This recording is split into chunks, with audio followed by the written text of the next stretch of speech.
If you ever work the night shift in an empty building, don't assume you're alone just because the doors are locked. Don't assume security cameras show you everything. And if someone appears on a floor that nobody can access, don't go looking for them. Because sometimes the cameras aren't showing an intruder, sometimes they're showing something that was already there. 28-year-old Jason Miller had worked security for almost 6 years. Most of his jobs were boring.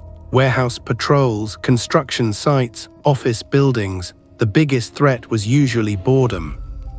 That was exactly why he accepted the assignment at Ashford Tower. The building sat near the edge of downtown, 30 stories tall, mostly empty. A failed business complex that never recovered after several companies moved out. Only 4 floors were still occupied during daytime hours. The remaining floors sat abandoned. Locked, unused, forgotten. The job seemed simple: monitor cameras, patrol hallways, report any suspicious activity, easy money. At least that's what Jason thought. His first week passed quietly, nothing unusual happened. The building felt eerie at night, but that was expected. An empty skyscraper always felt strange after dark. The hallways echoed, the elevators groaned, old ventilation systems rattled inside the walls. Jason quickly adjusted. Then came the 8th night. At exactly 3:03 a.m. a motion alert appeared on his monitor. Floor 22, Jason frowned. That didn't make sense. Floor 22 was abandoned. Nobody rented office space there.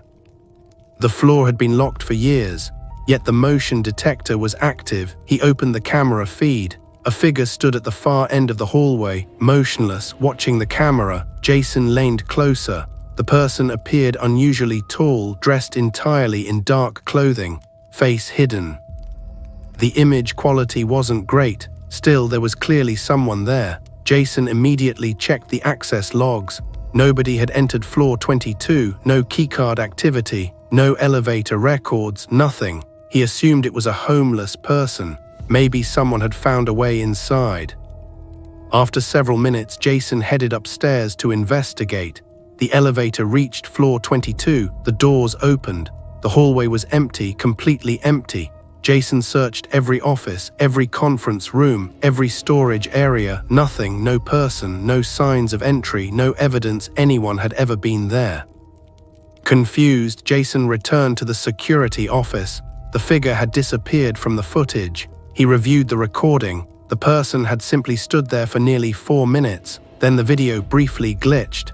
When the image returned, the hallway was empty. Jason blamed faulty equipment. Old buildings had old cameras.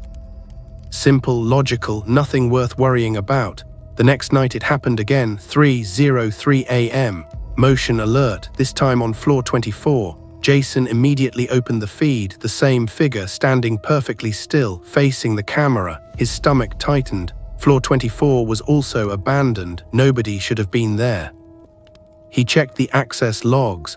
Again, nothing, no elevator activity, no door access, no movement. The figure remained on screen for several minutes, then disappeared, exactly like before. Jason searched the floor. Again, nothing, not a single trace. The pattern continued. Every night, 3:03 a.m., different floor, same figure.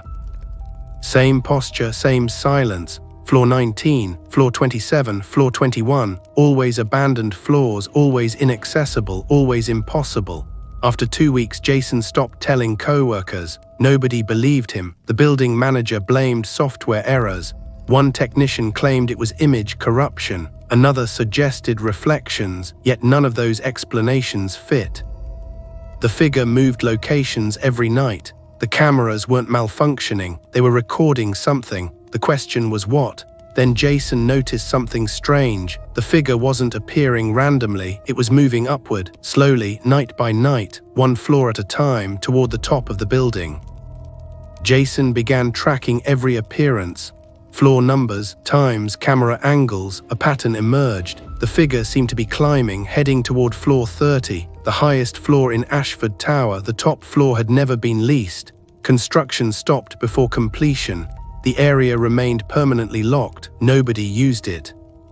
Nobody entered it. According to building records, nobody had entered floor 30 in nearly 12 years. Yet that's exactly where the figure seemed to be going.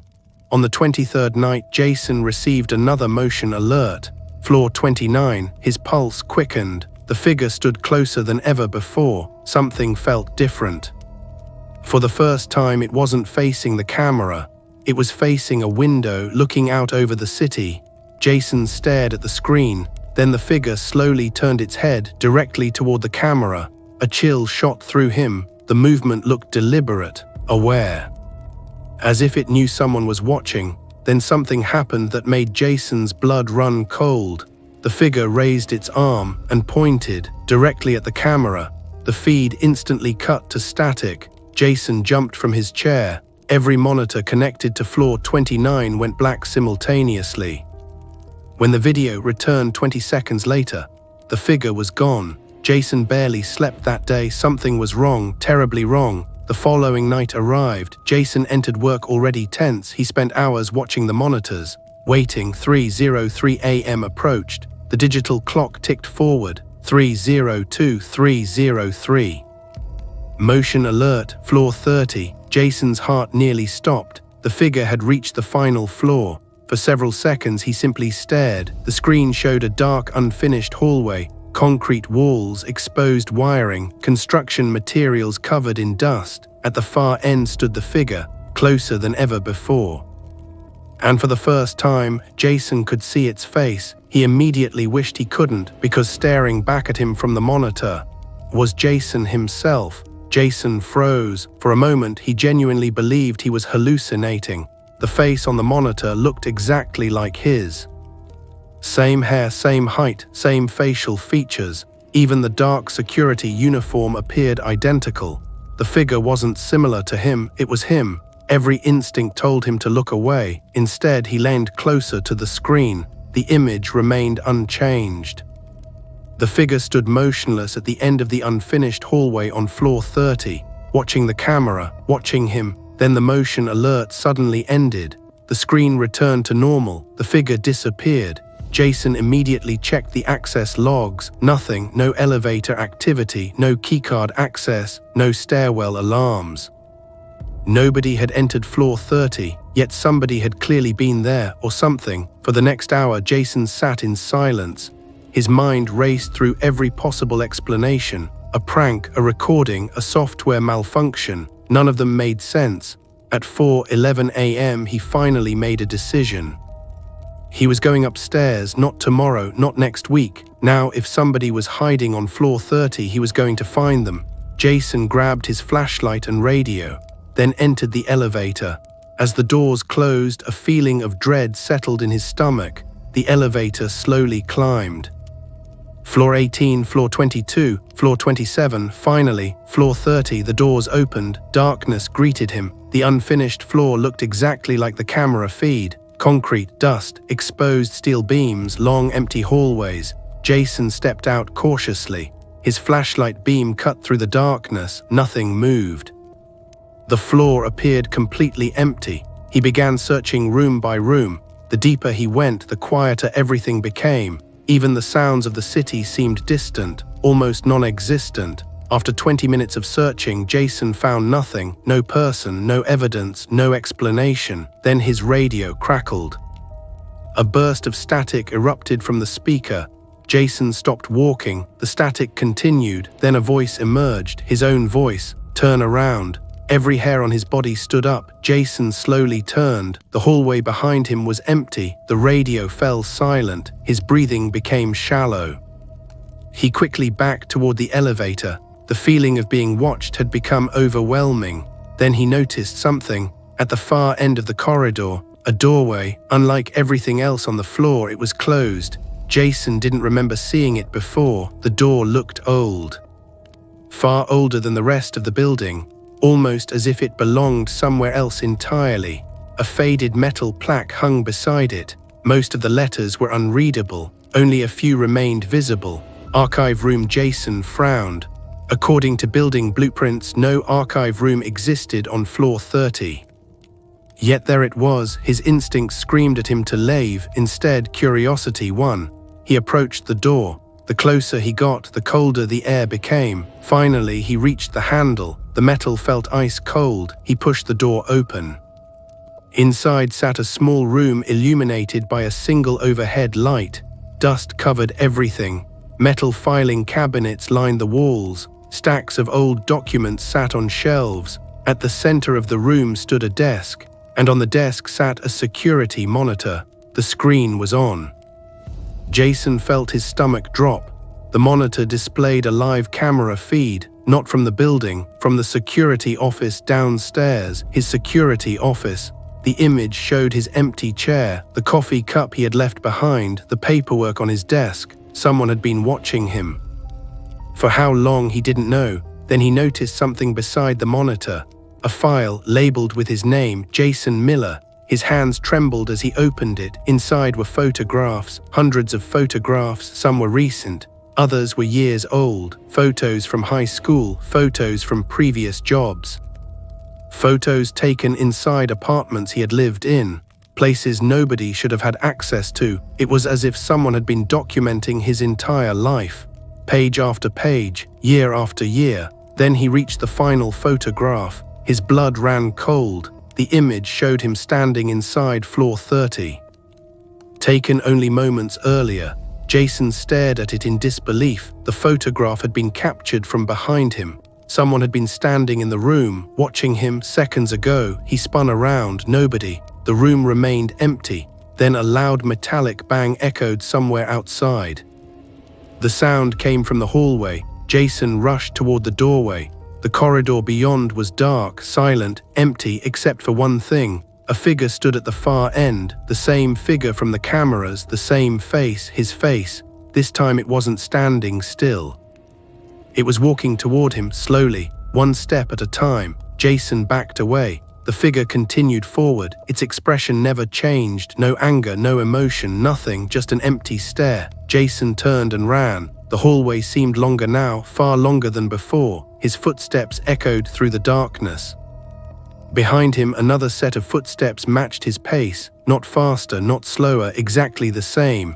He finally reached the elevator, repeatedly slammed the call button. The doors opened. Jason jumped inside. The doors began closing, then stopped.